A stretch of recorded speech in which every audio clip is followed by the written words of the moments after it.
하늘 가는 밝은 길이 3권 29번째 시간입니다. 22년 4월 4일 새벽 1시 49분. 생각하는 것 같으면 제가 하나님, 임준사님의 영음, 뭔가 도치됐죠, 문장이. 제가 당신을 생각하는 것 같으면 라고 임준사님의 영음을 들은 송원장님의 영이 그것을 문장을 제대로 정리를 해줬어요. 제가 당신을 생각하는 것 같으면, 그랬더니 임종사님이 또 화답합니다. 영음이에요.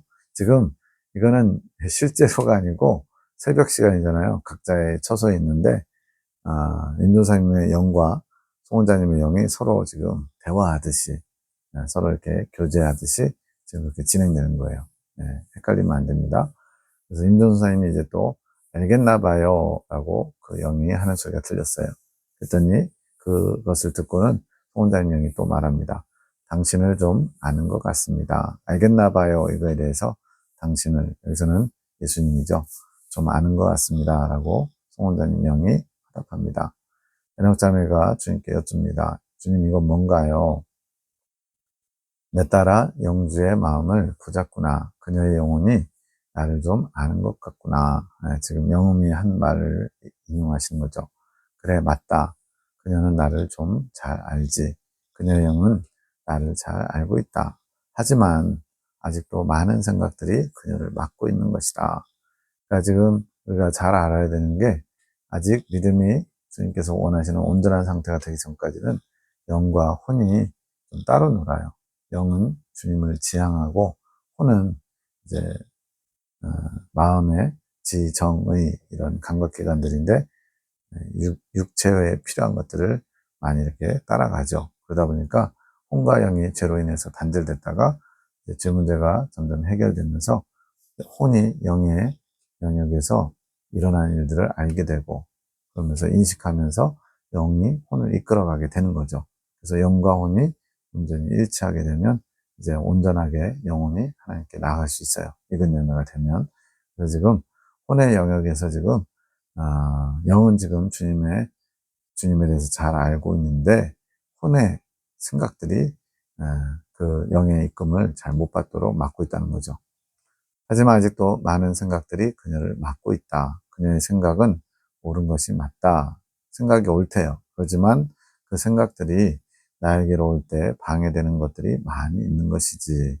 옳긴 한데 주님과 완전히 핀트가 맞지는 않는 거죠. 그러다 보니까 주님께 나가는데 오히려 방해가 되는 생각들이 많다는 거예요. 내가 그것을 많이 정리한 것이다. 지금 2년이 넘게 지나면서 하나님께서 많이 정리를 해주셨다는 거예요. 예전에는 많은 사상과 같은 것들이 그녀를 나에게 나오지 못하게 붙잡았다면, 이제는 자잘한 생각들이 그녀를 나에게 나오지 못하도록 막고 있는 것이지. 예전에는 좀 큼직큼직한 사상 같은 것들이 주님께 나오지 못하게 막았는데, 그런 것들이 이제 다 잘게 부서져가지고 해결이 됐지만, 이제는 자잘한 사상, 생각, 이런 것들, 그러니까 어떻게 보면 이제 놓칠 수도 있는 거죠. 잘 이렇게 조명받지 못하면 이제는 조그만 자잘한 것들이 주님께 나가는데 방해거리가 되고 있대요. 그만큼 많이 다룸을 받았다는 거죠. 영주야, 침묵 가운데 나를 바라보아라. 침묵 가운데 더욱 세밀한 것들이 분별될 것이라. 침묵은 앞에서 이미 여러 번 얘기했지만 내 생각과 감정을 멈추는 거예요. 자꾸만 내가 생각하고 싶은 거, 품고 싶은 거를 자꾸 품는 게 아니라 그것을 다 차단시키는 게 침묵입니다. 더 인본적인 것에서 신본적인 것으로 정돈될 것이니라. 인본적인 것은 주님을 사랑하지 않는 모든 것이 다 인본적인 거예요. 내가 나를 원하니 내가 주는 선물이니라. 주님께서 원하는 마음을 받으시고 이걸 알려주시는 거래요. 너의 마음이 많이 회복됐구나. 이제는 나를 제한하지 말아라. 옳고 그름을 분별하려는 너의 마음이 되려 나와의 사이를 더 좁히지 못하게 하는 브레이크, 막는 장치가 된 것이었다. 옳고 그름, 이제 뭔가 이렇게 옳은 길을 찾으려고 애썼는데 그것이 때로는 주님과의 관계를 가로막는, 나가지 못하게, 브레이크 밟으면 차가 가다가도 멈추잖아요. 그런 식으로 막게 되는 경우가 됐다는 거죠. 그 모든 것을 나에게 맡기거라. 내가 모든 것을 분별하게 할 것이며 알게 할 것이니라. 바람에 몸을 맡기듯이 너의 눈을 내가 더욱 세밀히 알 수 있게 인도해 갈 것이니라. 지금 이제 3년이 지난 지금은 이 눈이 너무나 많이 열려서 주님의 것을 잘 알아볼 수 있게 됐죠. 더욱 많은 것들이 알아질 것이며 앞으로 더욱 놀랍고 신비로운 것들을 많이 경험하게 될 것이니라. 앞으로 나를 더욱 원하며 구하는 내가 되기 원하노라. 나를 사랑하며 무조건 나만 원하는 너의 마음을 드러내어라. 많은 이들에게 선한 영향력으로 돌아갈 것이니라. 어제 할머니께서 보신 몸이 커진 건 뭐예요? 이제 에녹자매가 주님께 여쭤본 거예요. 환상 가운데 할머니께서 보시는 몸이 커졌대요. 영혼이 강건해진 것이지. 누구의 영혼이냐면 임준사님의 영혼. 그러니까 커진 몸이 임준사님의 영혼인데 강건해졌기 때문에 커진 거래요. 내가 주는 힘으로 영혼이 강건해지는 것이라. 아멘. 새벽 1시 55분 사무엘의 더러운 옷을 보고 내가 목욕탕으로 가라고 함. 목욕탕에 여기서 송원장님이 가라고 한 것 같은데 다른 영음으로 목욕탕에 이렇게 한 것이고 속옷탕에 또 다른 영음이 들렸고요. 해석 사무엘은 뭔가요? 속옷탕에는 뭐예요? 네. 알 것 같은데 다 물어요. 조금이라도 주님의 뜻이 아닌 것을 내가 아는 것처럼 하지 않으려고. 사무엘의 더러움을 시주가 보고 목욕탕으로 가라고 하지. 맞다. 사무엘의 더러움을 시주가 보고서 씻으라고 한다. 실제 옷이 더럽다 이런 개념보다도 몸이 더럽다는 것이 아니라 영의 상태가 그렇다는 거죠. 회개는 사무엘의 몫이지만 시주가 내 아들을 잘 케어하는구나. 스스로 회개 자리로 나가지 못하니까 회개 자리로 나갈 수 있도록 엄마 시주가 사무엘을 잘 인도해주고 있다는 거죠. 그의 더러움을 잘 발견해주고 씻을 수 있게 그녀가 잘 인도하는 것이지. 하지만 거기까지다. 네. 목욕탕에 가라고 지시하고 이끌어줄 수는 있어요. 그러나 씻는 것은 사무엘이 해야 하는 것이지. 우리도 모두 마찬가지죠. 내 아들아, 내가 사무엘의 모든 것을 함께하며 지켜보고 있단다. 사무엘에게 지금 주신 말씀이에요. 엄마 말씀에 순종하면 너에게 큰 유익이 있을 것이란다. 순종하는 것은 너의 몫이지 엄마의 몫이 아니다. 순종은 우리 사무엘이 해야 하는 것이다. 누구도 대신해 줄 수는 없는 거예요. 사무엘의 눈높이에 맞춰서 주님이 부드럽게 말씀하시는 거죠. 사무엘이 더러움에 빠진다면 나에게 더욱 나을 수 없단다. 빛과 어둠은 반대된다고 배웠지? 그래, 빛과 어둠은 항상 반대로 되어 있기 때문에 절대로 같이 있을 수 없단다. 사무엘이 순종한다면 더욱 빛으로 갈 수 있게 될 것이고 엄마 말씀에 순종 안 하고 사무엘이 좋아하는 것만 하다 보면 어둠으로 가게 될 것이란다. 이것은 우리에게도 똑같이 적용되죠. 빛을 쫓아가면 예수님과 가까워지는 것이고 어둠을 쫓아가면 주님과 멀어지는 거죠. 사무엘도 빛이 더 좋지요. 그러려면 사무엘이 더욱 순종하면 되는 거예요. 네. 거의 유치원 교사가 유치원 아이들에게 가르치듯이 주님 가르치고 계시는 거예요. 그때 뭐 옛날 나이로 8살이니까 그렇게 가르치면 하죠. 하기 싫어도 나를 더 사랑하는 마음으로 한다면 내가 더욱 기쁠 것이란다. 네가 나에게로 더욱 와야만 많은 선물을 줄 수가 있어요. 하기 싫어도 주님을 더 사랑하는 마음으로 하면 주님이 기뻐하신다. 우리도 마찬가지죠. 육신의 소욕을 쫓아 살고자 하는데 주님을 기쁘시게 하기 위해서 일단은 처음에는 의무감 또는 억지로라도 하다 보면 주님께서 그 마음을 변화시켜 줄 겁니다. 사무엘, 그 선물이 궁금하지 않아? 내가 너에게 주고 싶은 그 선물들, 많은 선물들이 있는데 궁금하지 않아? 아마 전신갑주보다 더 기쁜 선물이 될 거야. 사무엘이 이제 예전에 어린이 사경회 말씀잔치에 참석했다가 전신갑주에 대해서 배우게 되면서 실제로 이제 사무엘이 환상 가운데 본인의 몸에 금빛 번쩍이는 전신갑주가 입혀진 것을 체험한 거예요. 그러니까 어린아이 시선에서 얼마나 신나겠어요. 그래가지고는 그 전신갑주를 되게 좋아했거든요. 그 전신갑주 입는 것보다 더 기쁜 선물을 주게 될 거라고 지금 말씀하시는 거예요. 순종하면. 그것을 더욱 기대하며 나를 기뻐하는 마음으로 나에게 더 나오기 원한단다. 엄마 말씀에 무조건 내 엄마라고 예쁜 말을 많이 하는 사무엘이 되기를 축복한다. 사랑해. 네. 아무래도 이제 축복의 통로가 에녹자매니까 더 이렇게 좀 부드럽게 표현되는 것 같아요.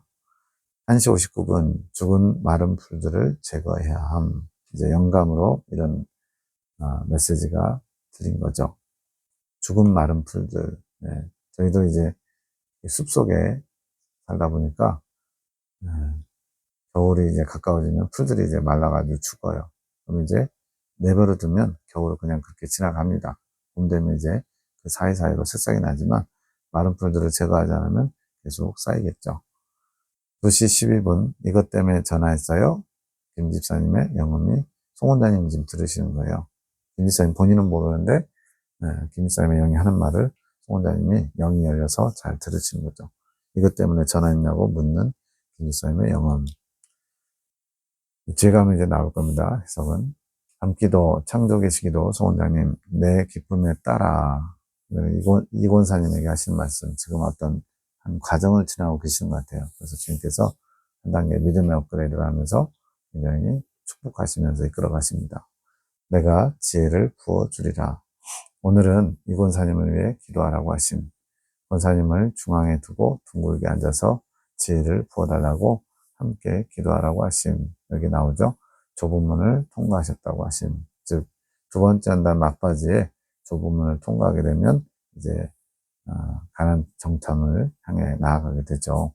이 좁은 문은 이제 뱃속에 있는 태아가 엄마의 질을 통해서 나오는 것처럼 믿음의 자녀로 태어나는 아주 중요한 관문 중에 하나입니다. 이권사님의 영의 고백이 송원장님에게 들렸어요. 나의 주여 감사하나이다. 이권사님의 고백입니다. 내 주여 내 주여 제가 무슨 말을 하리까. 믿음의 자녀로 태어나는 것에 대해 감격하고 있는 것 같아요.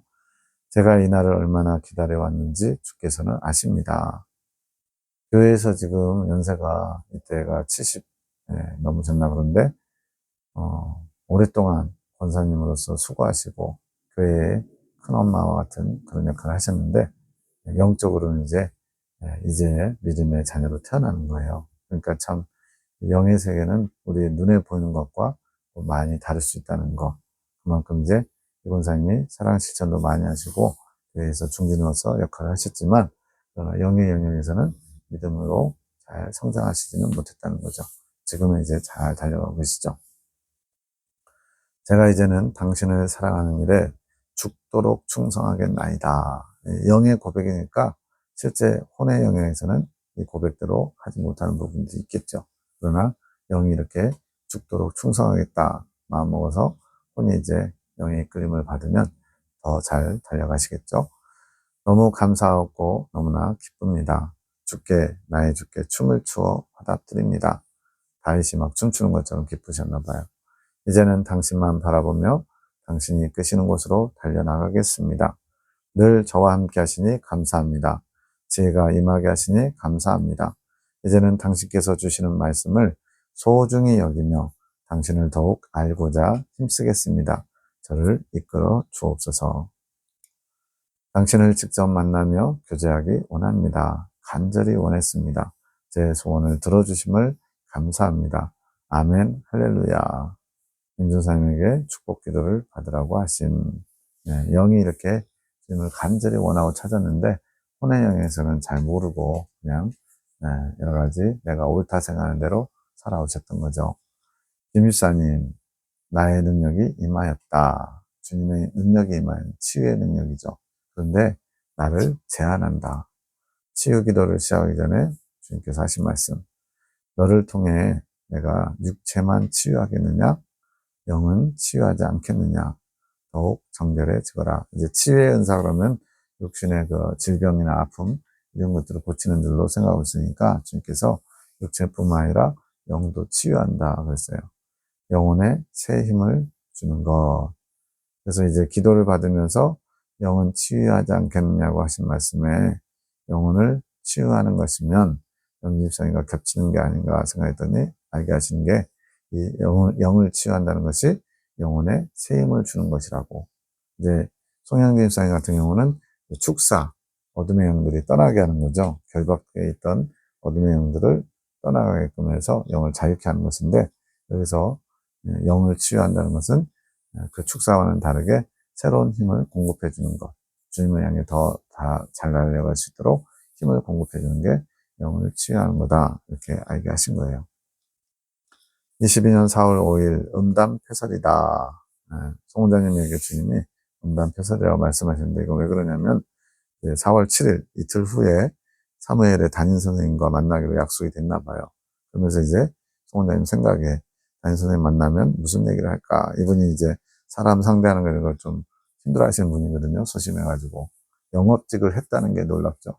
르네셀이라는 방문 판매 영업직을 해서 사람을 관리하고 통제하고 또 지시하고 이런 거 하나의 훈련으로 하나님이 하신 건데 그래서 만났을 때 무슨 말 하면 좋을까 생각하면서 선생님이 예쁘니까 선생님이 예쁘셔서 아이들이 좋아하겠어요 라고 인사말을 하려고 하는데 상상하듯이 생각하는데 주님께서 그걸 음담패설이다 그런 거예요. 남자가 음욕을 품고 여자를 보면서 예쁘시네요 이렇게 하면 음담패설이다 그러면 좀 이해가 되잖아요. 근데 주님은 여자가 여자분에게 그냥 인사말로 예쁘셔서 애들이 좋아하겠네요 이렇게 얘기하는 것조차 하지 말라는 거예요. 왜 그럴까요?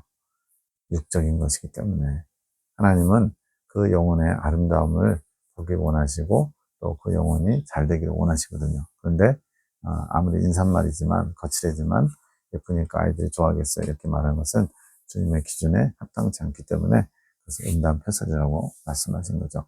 이런 게 음담패설이라면 우리가 일상 속에서 농담처럼 하는 말 중에 얼마나 많은 음담패설, 주님 보시기에 합당치 않은 말들이 많을까를 생각해 봐야겠습니다.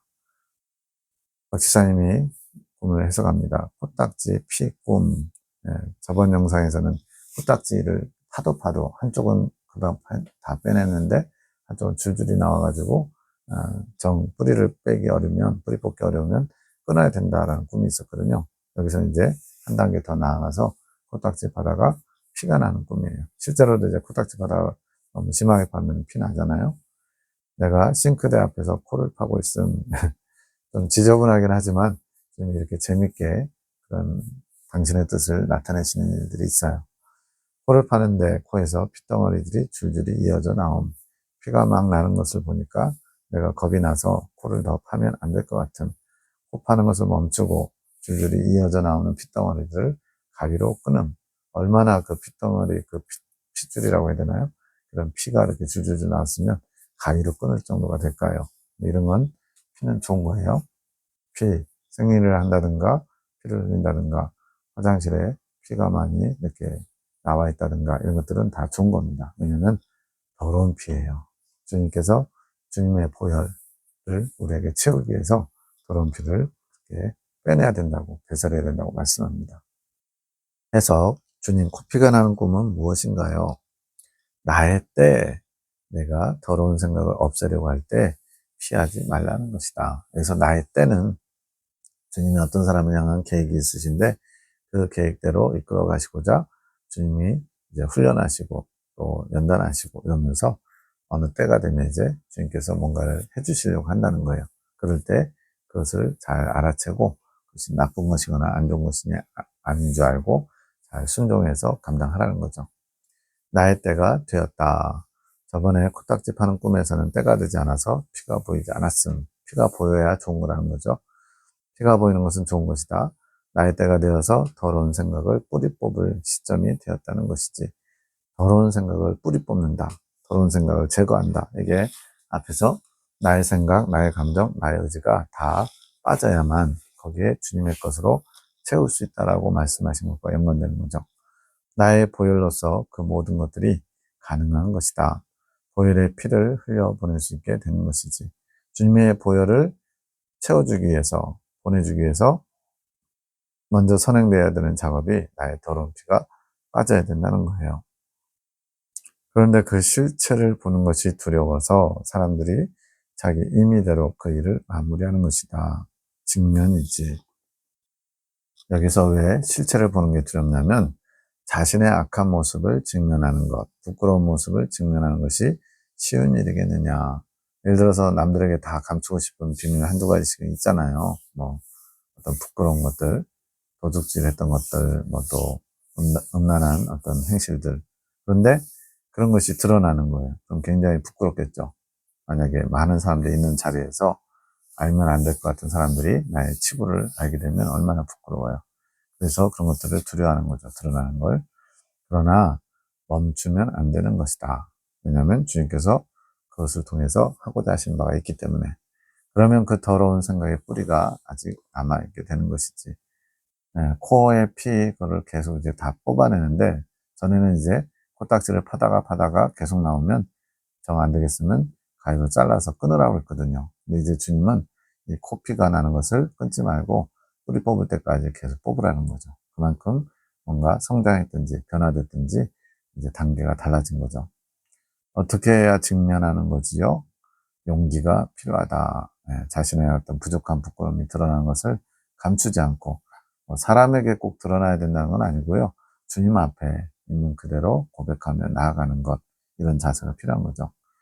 자신을 바라보는 용기가 아닌 나의 능력, 그것을 능히 제거할 수 있는 그 능력을 바라보는 용기가 필요하지. 자기를 바라봐야 금방 실망하고 또 낙담하고 포기하게 되죠. 자신의 처함을 직면하는 것은 나를 의지할 때 가능한 것이다. 자신의 처함을 직면하는 것도 주님을 의지할 때 그것이 가능하게 된다고 말씀합니다.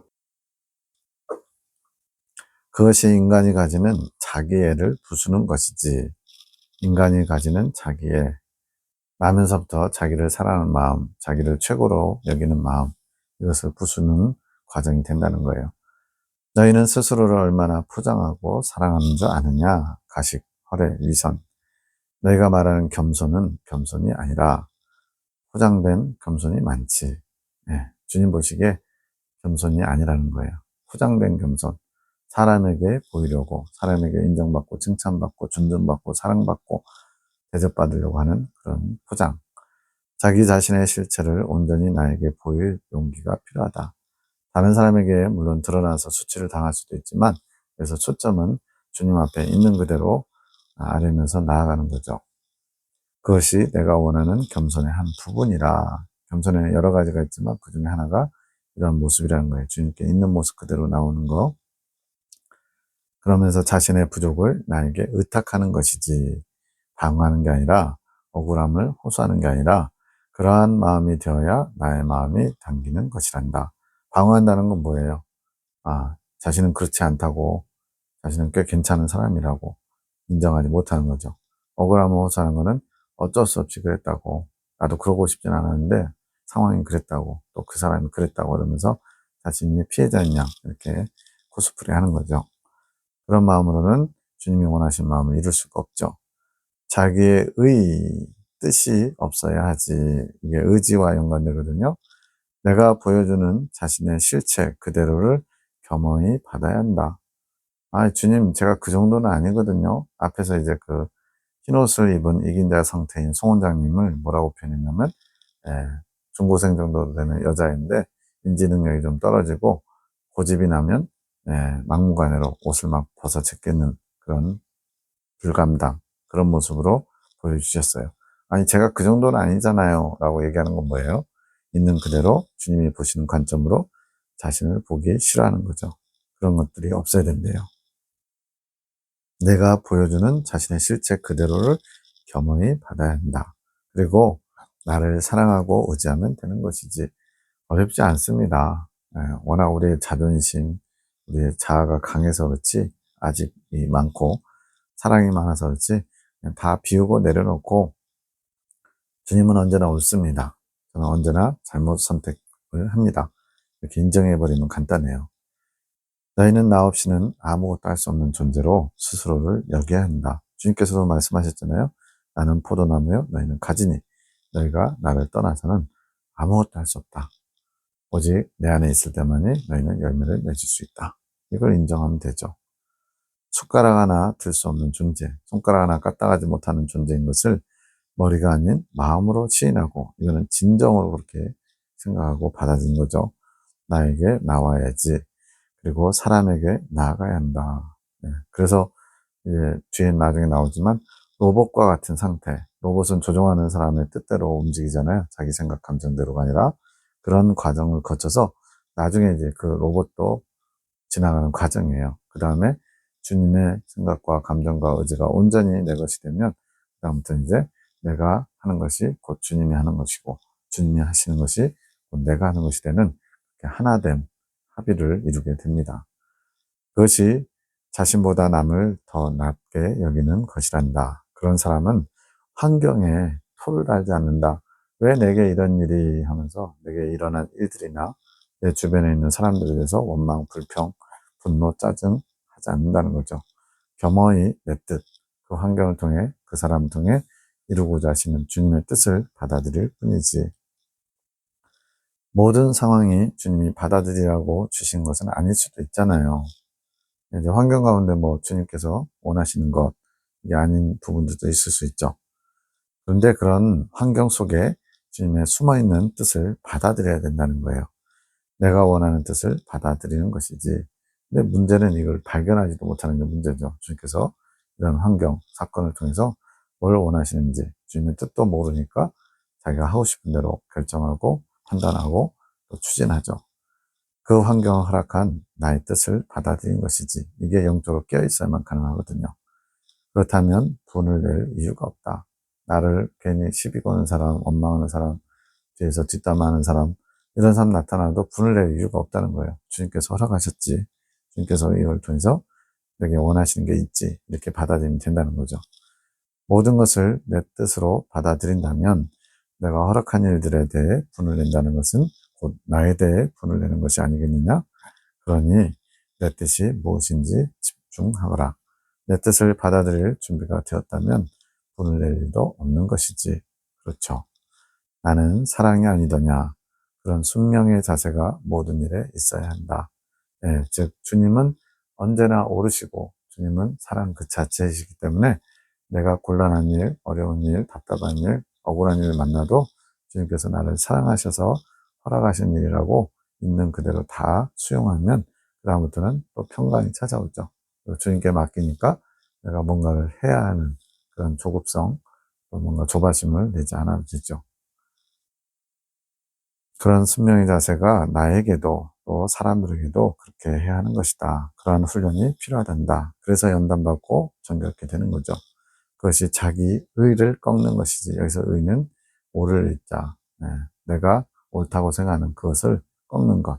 그리고 주님의 의, 하나님의 의는 주님이 언제나 옳으신 것.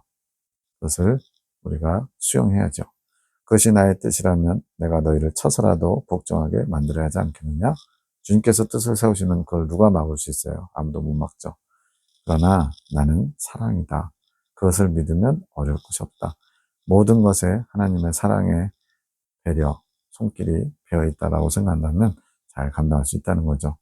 나를 아버지로, 아버지는 자녀에게 좋은 것을 주시는 분으로 너희의 희생제물로 믿으면 되는 것이란다. 내가 너희에게 좋은 것을 주려고 이렇게 하지 않았겠니?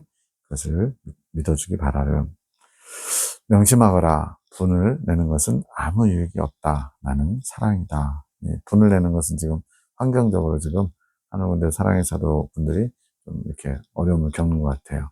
그런 교회 상황이. 그래서 분을 내지 말고 그런 환경을 허락한 더 큰 그림, 주님의 빅피처를 기대하면서 모든 것을 수용하면서 사랑하는 일에 힘쓰라고 말씀합니다.